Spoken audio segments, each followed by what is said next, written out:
Olá, boa noite. Boa noite para você. Na sessão desta quarta-feira, os ministros do STF voltaram a discutir terceirização de atividade fim. Quem acompanhou a sessão e tem os detalhes para a gente é a repórter Carla Lucena. Vamos falar ao vivo com ela. Boa noite, Carla.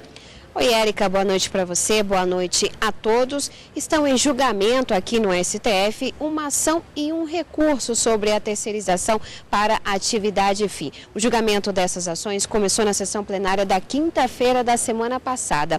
E olha só, tanto a Associação Brasileira do Agronegócio, a ABAG, quanto a Senibra, que é uma empresa de celulose, foram elas que entraram com essas ações, questionam decisões da Justiça Trabalhista e, com base em uma súmula do Tribunal Superior do Trabalho, acabam aí negando e não permitindo esse tipo de terceirização. Na sessão desta tarde, votaram os relatores, o ministro Roberto Barroso, relator da ação, e o ministro Luiz Fux, relator do recurso. O plenário também discutiu questões preliminares antes de adentrar no mérito dessa questão. Vamos acompanhar a reportagem. No voto, o ministro Roberto Barroso disse que é preciso analisar o tema levando em conta a evolução do mundo e do mercado de trabalho. A era digital, segundo ele, exige das empresas flexibilidade, diferencial e especialização. E diante do que chamou de nova ideologia, o ministro considerou que a terceirização é uma estratégia de produção e não pode ser impedida. Não se trata, portanto, de uma divisão entre atividade e meio e uma divisão atividade sim, fim, mas saber se é bom para a lógica do negócio que determinadas atividades sejam prestadas por terceiros, que são remunerados e empregam trabalhadores para prestar aquelas atividades. Isso não é direito, isso é economia e não há como fugir desse modelo.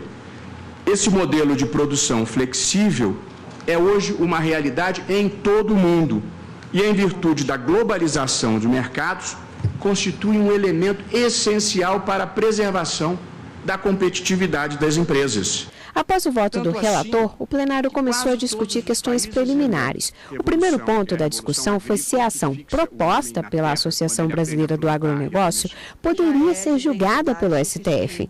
Para os ministros Edson Fachin, Rosa Weber e Ricardo Lewandowski, a ação deve ser rejeitada. No meu modo de ver, de modo distinto, em toda a vênia do percebido pelo eminente ministro relator, o cabimento da DPF pressupõe uma controvérsia substancialmente existente. Eu não vejo uma divergência, uma controvérsia constitucional que esteja a reclamar, com todo respeito, o ingresso, o manejo de uma ação, de uma arguição de descumprimento de preceito fundamental, quando nós estamos diante de uma jurisprudência absolutamente consolidada na Justiça do Trabalho e que, quando submetida a essa Corte, reiteradamente, todos os recursos extraordinários sobre diferentes relatorias, a eles tiveram negado seguimento ao fundamento de que se tratava de matéria infraconstitucional. A DPF não se presta, segundo também reiterada jurisprudência,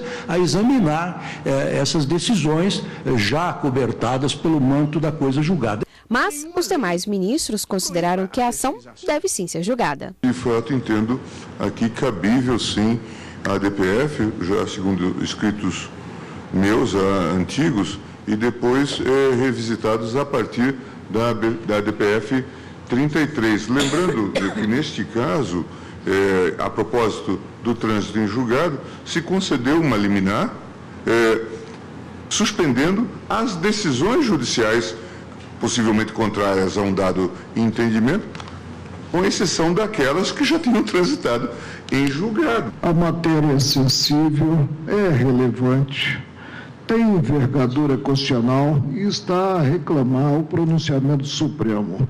Acompanhe o relator.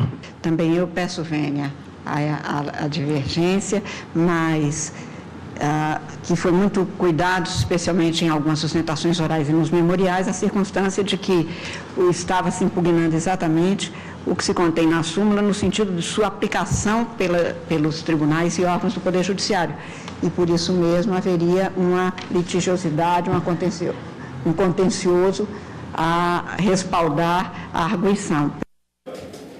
E a consultora jurídica da TV Justiça, Karina Zucolotto, está aqui para trazer outros detalhes da sessão de hoje para a gente. Boa noite, Karina. Boa noite. Boa noite, Karina. Boa noite, William. Depois do intervalo, os ministros continuaram julgando as preliminares da ação, não foi? Exatamente. O ministro Luiz Roberto Barroso, ele imprimiu uma dinâmica diferente no julgamento dessa ADPF, do qual ele era relator.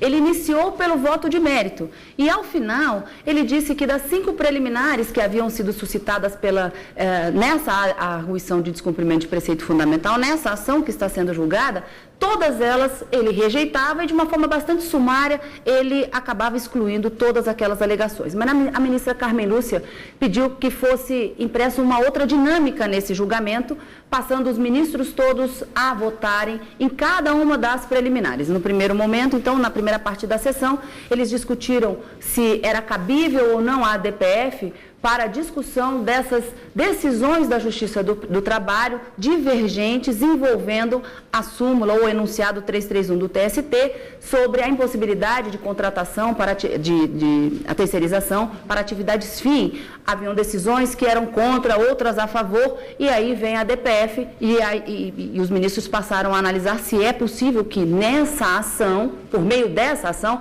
o Supremo deve se manifestar. A maioria que se formou, no primeiro momento, foi que sim, a ADPF é cabível. E depois, no intervalo, passaram a analisar uma discussão sobre a possível perda do objeto que se propunha na ADPF, em razão da superveniência da lei das terceirizações. Os ministros entenderam que não havia perda do objeto, segundo o ministro Roberto Barroso. A lei surgiu para ser aplicada a casos futuros e não a passados. Então, não havia perda do objeto. Por maioria de votos, afastaram essa preliminar. Analisaram também sobre a legitimidade da autora para propor essa demanda. Então, o artigo 103 da Constituição Federal declina quais são as autoridades que podem propor esse tipo de ação e, dentre elas, os ministros entenderam que a autora da ADPF tinha, sim, legitimidade, também por maioria de votos, mas acabou se concluindo que era possível que a ação prosseguisse, então, no julgamento de mérito. E, por fim, falaram também da subsidiariedade da ADPF.